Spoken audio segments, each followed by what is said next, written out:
We are cultivate. cultivate. We are cultivate.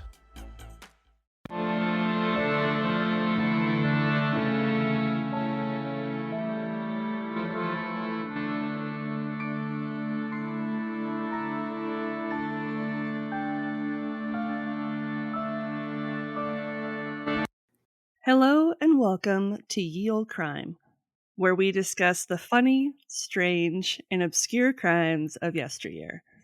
I'm your host, Lindsay Valenti, and with me is my sister and co-host, Maddie Stengel. Hi. And also Smooch. With special guest appearance by Smooch, who has not been at the last few episodes because she was calmly vacationing at our parents' house while I made a semi-tumultuous move to our new home. She tends to get sick whenever we move, and so we had her stay with our parents, and she is back, and she's so happy to be back, she can't stop circling and purring. So if you hear just random waves of purrs, that is why. That is just... And I'm in a tent to test the audio quality. So that's why she's able to circle. Yeah. So the first week Maddie was in her new place, it was in the bathroom. That was a bad idea. Way too echoey. Last week she was in her Jeep in the garage. That was also not the best idea. So now we're trying a tent. A tent with a blanket on it. In a room. Yeah. Yeah. The things we do for you guys. Like I can't, change the fact that I have high ceilings now. But I can potentially make it better by being stalked by a cat in a tent with a blanket on it. We'll make you a padded igloo or something. So yeah, apologies in advance for the random in and out purrs that come through the audio.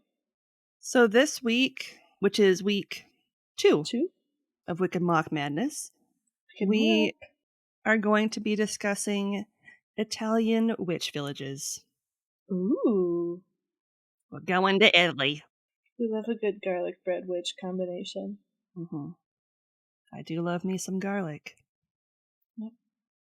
Information was pulled from the following sources: a 2022 Italy Trails article, 2021 Dark Fringe Radio article by Brent Swanser, 2020 Life in Italy article by Francesca Bazzone, 2019 CNN article by Silvia Marchetti, 2019 Jezebel article by Hazel Sills, 2018 Italy Magazine article by Silvia Donati, Atlas Obscura, Duedit Magazine article, I Borghi website, and an article on the Langa del Sol website. Nice. And links to all of these articles will be included in the show notes. If you want a playlist of all our episodes on YouTube, click the link in our show notes or in our link tree and subscribe today for not only a list of our full catalog, but a separate list as well, just of our Can You Crack the Cram events. So we are continuing our Witchy World tour by traveling this week to Italy, specifically to the villages of Triora and Paroldo, both of which are known by the moniker of Village of Witches, but Nice. for very different reasons. Oh. Okay. When I first was looking this up, because I just had it listed as Village of Witches, and I was like, cool, this sounds fun. And that was one in Spain. But then when I looked up Village of Witches, these two popped up. And I was like, let's see what's going on in Italy. Yeah. So we are. Triora, which is located in the Ligurian Alps, is part of the province of Imperia and cradles the border of Piedmont and is a small village above the Argentina Valley. Okay. It's really cool. It's like nestled in this like rocky cliff face, and it's got a bunch of like medieval looking buildings on the top. Ooh. It's really picturesque. It's That's awesome. Like Disney castle kind of stuff? Yeah, like Disney pan in, pan out level type of Nice. cool. Additionally, it's not that far from the French border. Oh, okay. And even though it's known as the Village of Witches or Il Paese della Strega, it also holds the distinction of being one of the most beautiful medieval villages in all of Italy. That makes sense from the way you've described it. It is beautimous. And I'm going to include pictures on social. Nice. You guys need to look at how beautiful this place is. Can we visit it?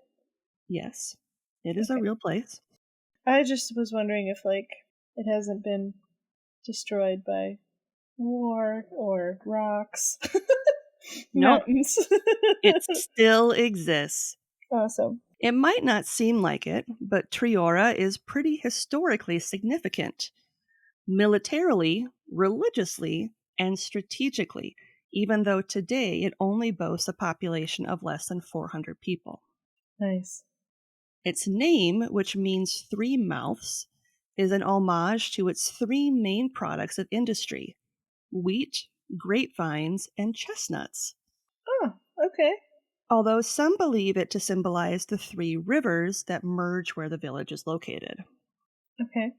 Triora came about during the time of the Romans under the tribe of the Ligurian Montani, all the way back in the 9th and 10th centuries.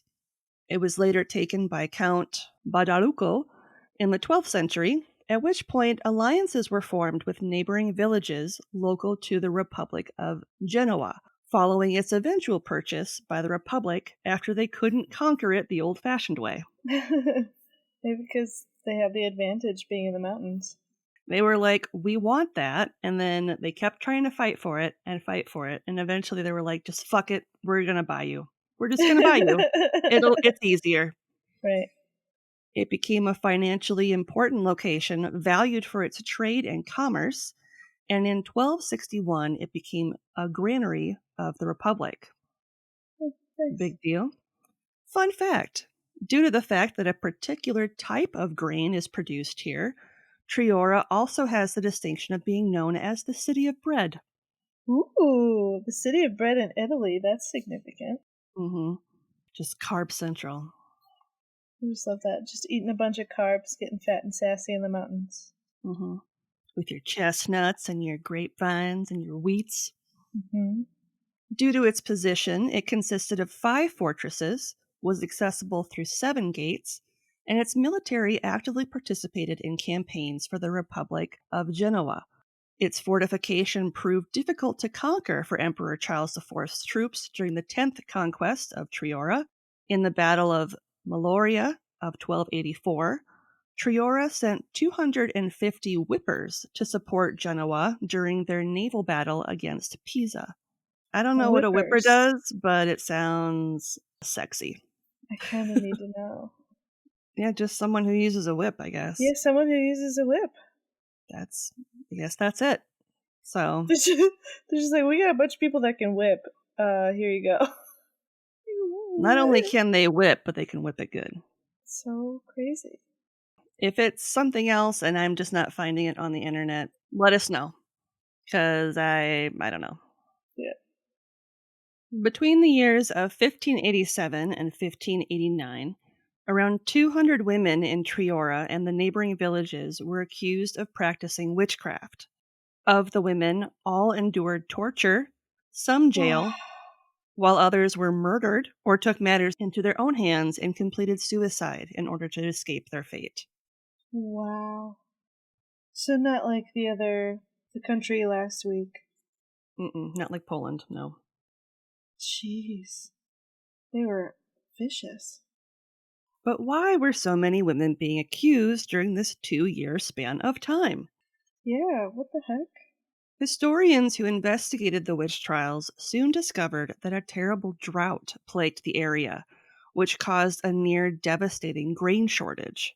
At this point, we all know that when disasters like this take place, people look for something to blame it on, and superstition firmly places that finger of blame on women committing paganist acts of witchcraft. Because heaven forbid it be an act of God. Yep. Because God did it because of somebody being ungodly. Yes, that's the only reason. It's the only reason. Climate change, not a thing. There is speculation, considering the fact that Triora was the granary of the Republic, that the price of flour had risen, effectively starving the poorest of the population due to their inability to afford it. It is highly unlikely that one bad harvest year would cause enough devastation for a whole town to be compromised. You would think, but I mean, who knows? Who knows? Not only were these women blamed for the blight of crops, but also for acid rain, pestilence, the mutilated deaths of livestock, and even the cannibalization of children. Whew. You don't have bread, so you just resort to eating children? I think they were taking a page out of the pig book from France. They were just like, Yeah. well, the French pigs do it, so it's got to be good. Wow. Okay, so maybe I don't want to visit this super picturesque place. It sounds really Yeah. scary. Yeah, These aren't my kind of witches. Sorry, guys. yeah. Inquisitors of the Genoa and Albenga were summoned by the local diocese, and at the beginning, the bulk of the accused came from a neighborhood of Triora that was known as La Cabotina. A mishmash of filthy, crumbling huts outside the town's walls made up the area and was the home and stomping grounds of the undesirables of society: single mothers, the poor, and sex workers. Yep. Let's hate on all of the poor people first. Yep. They definitely did it. Yep.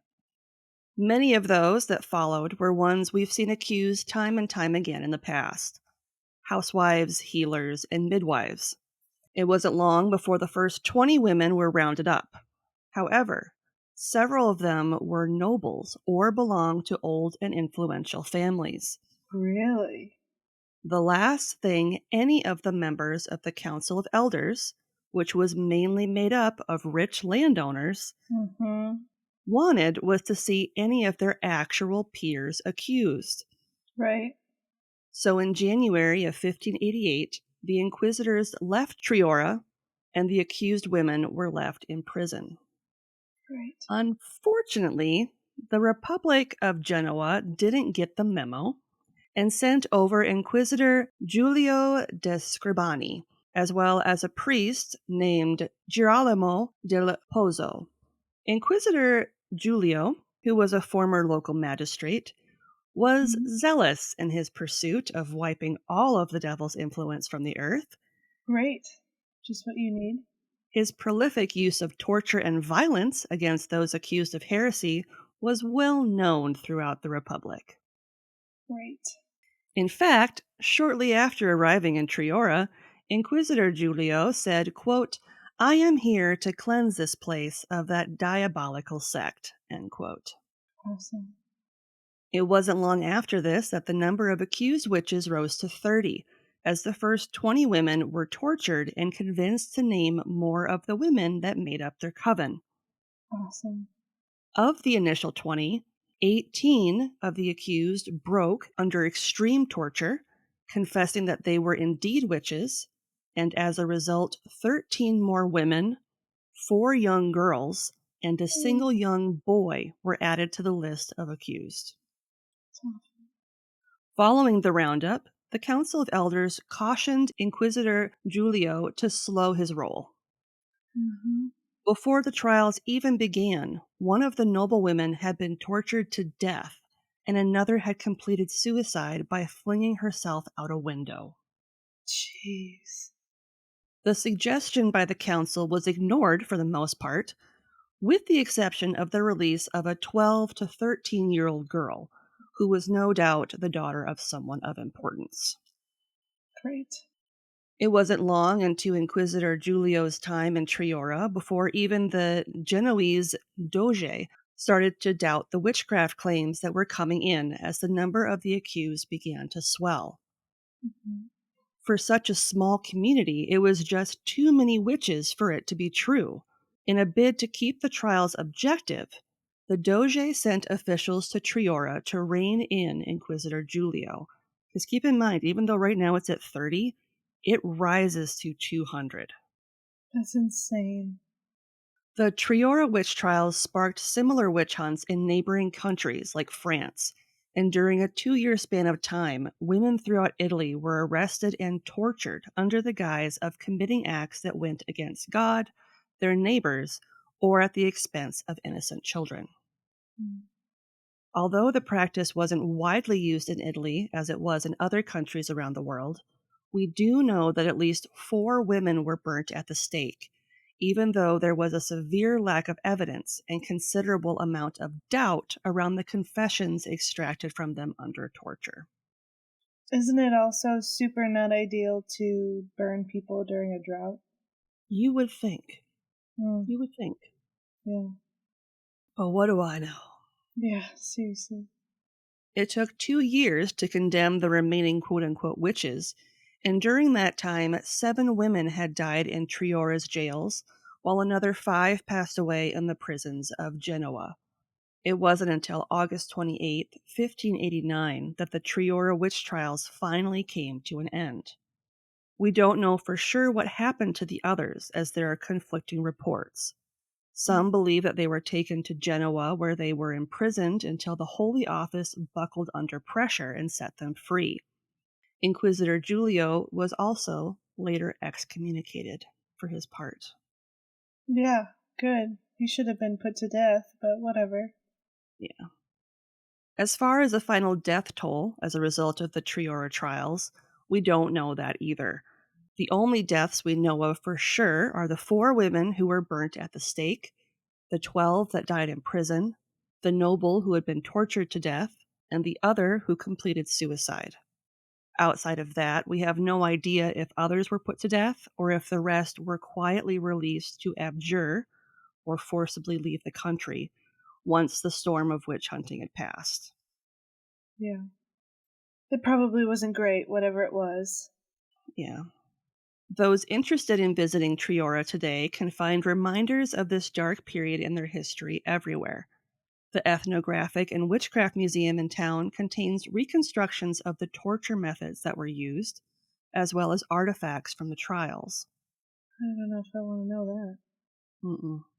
Visitors can tour a number of places, including the former homes of accused witches, Monte delle Forche, which is where those who were burnt at the stake met their fate, La Cabotina, where a single home is still structurally sound enough to explore. That was the impoverished area where the first accused witches were pulled from. Campo Malva, a fountain near walnut trees that is viewed as a witch meeting place. Not chestnuts, walnuts. Walnuts. Lago Denu, which is home to the Rio Grunagnalolo, which is a small brook that forms a small lake where it meets with the Argentina stream. It's considered a perfect witching spot due to the supposed channeling powers of water. That would be a good witching spot. There is also the Champ de Preve, which is a field near the medieval bridge of Mauta, which are also noted as witching areas. The second village of witches holds a much lighter tie to the act of witchcraft and the supernatural. That's good, because this one was really terrible. Yeah. Par Oldo, which is located in Piedmont, about 80 kilometers or 50 miles southeast of Turin in the high Langhe Hills, is smaller than Triora with a population of around 230. A maze of medieval alleys, chapels, and abandoned stone dwellings, for centuries it's been home to the Masche. Masche are women said to possess magical powers, such as the ability to cure illnesses with their white magic. Additionally, it's said that their magical abilities to heal any number of skin diseases is somehow able to enhance the homemade specialties that they prepare. Okay.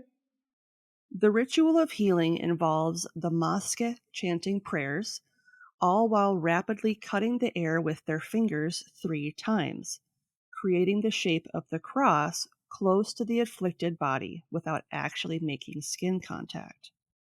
This exercise allows the Masche to sever the evil that ties the diseases to the afflicted. They believed that any incurable disease is the work of Satan. Another treatment is the witch dish of banya cauda, or hot bath, which is a creamy sauce consisting of garlic, extra virgin olive oil, and anchovies served in a ceramic pot. To use, you must dip fresh vegetables, mainly celery or cardoons, which are part of the artichoke family, and they look kind of like a thistle. Okay. And slices of bread are soaked in the broth to be eaten at the end. Sounds delicious. It does sound really good, except for the anchovies. I don't know if I can't eat anchovies. I mean, anchovies, if you cut them fine enough, it's just a salty addition. It's salt. It just seems very salty. Yeah. Garlic is a key ingredient in banya cauda due to not only its legendary ability to repel evil witches, but due to its health benefits, such as improving digestion. Ooh. Romano Salvetti, who owns the 100-year-old tavern in the hamlet known as Trattoria Salvetti, bore witness to the workings of the Mosca himself, as his mother was one. Ooh. Today, Romano works as a witch hunter, but not in an evil, burn them at the stake sort of way. Okay. To honor his mother's memory and those of the Mosque, he's working to track down any that continue to survive in the High Longa to create a network and way to preserve their traditions for future generations. That's nice. In his own words in an interview with CNN, Romano stated, quote, "The last well-known Mosque who lived here, Teresina, died in the 1930s. But there are still many of them in Paroldo.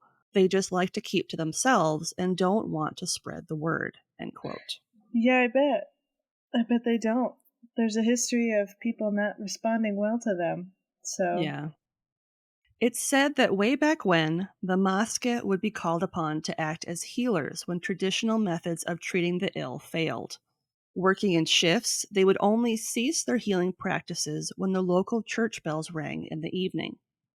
Of the skin diseases they treat, it's said that the tradition of learning how to heal anything from herpes to psoriasis is passed down from generation to generation amongst the women in a family. that's crazy. A cure for psoriasis? Mm-hmm. I mean, the herpes one is impressive enough, but like psoriasis? That's awesome. Mm-hmm. The magic is said to transfer via touch as the matriarch passes, their gift of healing passing on to the next generation. According to tradition, if a Masca has no female kin to pass her healing powers onto, or if none of them are present at the time of her passing, she has to touch something else in order to transfer her power so it doesn't die with her. It could be anything: a chair, a comb, or even an animal, such as a cat. Okay. A Paraldo local named Anna Rossi, who at the time of the CNN interview was 30, is being trained in the ways of the Mosque by her grandmother. In her words, quote, "I am trying to learn the tricks of the trade from my granny before she dies, but it will take years. I can't yet feel that electric current sensation running through my hands. She says I will know how to master the Mosque art when I reach 40 and become a mature woman," end quote. Interesting. Mm-hmm. On the night of St. Martin on November 11th, which is the feast day of St. Martin of Tours, the town celebrates their paranormal history by leading revelers along the Witch Promenade during a guided village tour. From experiencing Banya Cauda in the homes of locals, the tour continues to an altar built on the remains of a Celtic stone pillar that is an alleged Mosca hangout spot. Okay. Next, it's over to the most ancient part of Paroldo, Borgo dei Cavallini, filled with abandoned farms, stone cottages with dangerously crumbling balconies, stables, and otherworldly brick ovens. It's often decorated with wooden carts that contain straw scarecrows dressed in traditional clothes. I've seen pictures and it's actually kind of terrifying. Yeah, it sounds not great. The tour of Paroldo concludes at a tiny cemetery chapel dubbed the Well of Souls. The stone walls are said to vibrate with the earth's energy and are covered in shamanic symbols to quote-unquote bite away evil spirits, as well as grotesque masks. It's said that night Sabbaths were held at the Well of Souls in the 1900s, and naked women would dance around a huge bonfire to conduct fertility ceremonies.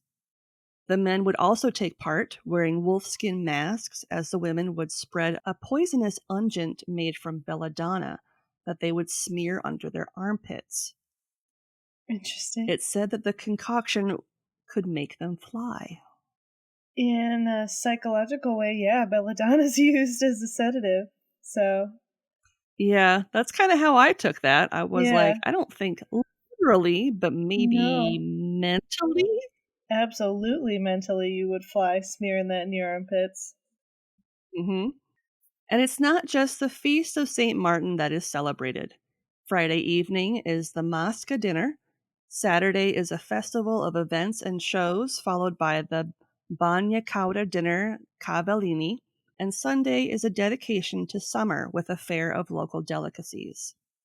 For anyone interested in experiencing Paroldo for themselves, a bed and breakfast is being added to the upstairs of the Trattoria Salvetti Tavern to allow tourists to experience the ancient customs of the Mosca for themselves.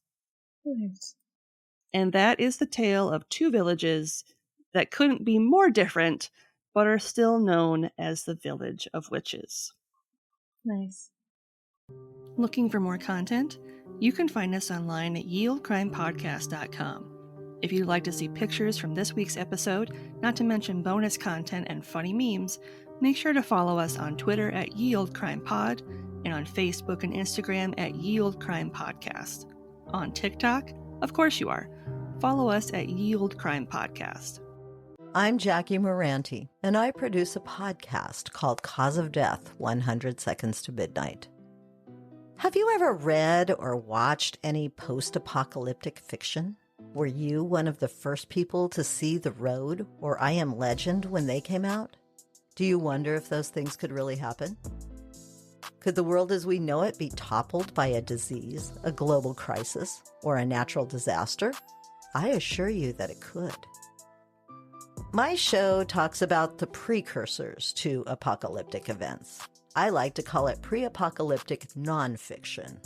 I talk about history and how we never learned from it, the present and how we tend to ignore every warning sign, and the future and what it will mean if we don't take care of our resources. The hands of the doomsday clock have been set at 100 seconds to midnight for 3 years now. Can we make the hands turn back? Cause of Death 100 Seconds to Midnight can be found wherever you listen to podcasts. This week's podcast plug is the Cause of Death 100 Seconds to Midnight podcast from the USA Network, hosted by Jackie Moranti. Cause of Death 100 Seconds to Midnight explores the things that will kill you through the lens of science, her personal experience as a microbiologist, and Nice. history. Awesome. And we will have a link to her show in the show notes.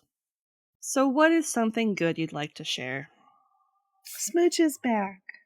My Moochie is back Yay. in my house and in my life. And her first day in the new house was yesterday. And we were all kind of nervous because we weren't sure how she was going to react to the new place. But after she did some exploring, she started purring and came to cuddle, and she really likes it. So It's good. it's been a good transition that I wasn't sure if it was. Moving is really, really hard on her, more than the others. So she adjusted very well so far. So we'll see what happens. That's good. What about you? What's something good? I just got back from a family vacation, and I was very excited to pick up my Kona. Mm-hmm. I missed her. I was sitting on my futon before we started recording, and she sat next to me, and she expressed her glands all over me, so that's how I know that she Great. missed me. Yep. Nothing like smelling like gross fish. in the name of love. I love the smell of fish oil. It's my favorite. And that is sarcasm, in case you didn't pick up on that. Well, on that note, let's shut her down. Yeah. If you're interested in ad-free content, consider supporting us with a one-time donation either over on Buy Me a Coffee or our Venmo page, both of which are in our link tree and in the show notes. If you'd like early ad-free content, not to mention some bonus material, become a member of our Patreon today for as low as $1 a month. If you'd like to support the show, but you can't do so financially, you can leave us a 5-star rating and review on Apple Podcasts, Podchaser, Good Pods, or wherever you can leave a review. This week's comes from our friend JD from the Through the Veil podcast, and they say, "A must to get me through the workday. These two are a wonderful combination of interesting facts and catalysts for true LOL outbursts that tend to get me into trouble at work. I love their approach to the genre and look forward to every new episode. Sincerely, JD from Through the Veil." Thank you How so do we much. get you in trouble? Oh no. What did we do? They laugh out loud to our no. show, and then people are like, "Why are you laughing?" Gross. Got something you want to say? Shoot us an email over at yeoldecrimepodcast@gmail.com. We'd love to hear your story ideas, see any gifts you send our way, or if you just want to say hello. We're pretty friendly. Speaking of friendly, if you'd like to have real-time conversations with us, consider joining our Discord over at the Cultivate Network. You can chat with us over at the Old Crimers Cubby, or catch up with any of the other great creators that are part of the Cultivate family of podcasts. Just click the link in our show notes or over on our link tree to get started today. And on that note, as always, I'm Lindsay. And I'm Madison. And we'll see you next time with another tale As old as crime.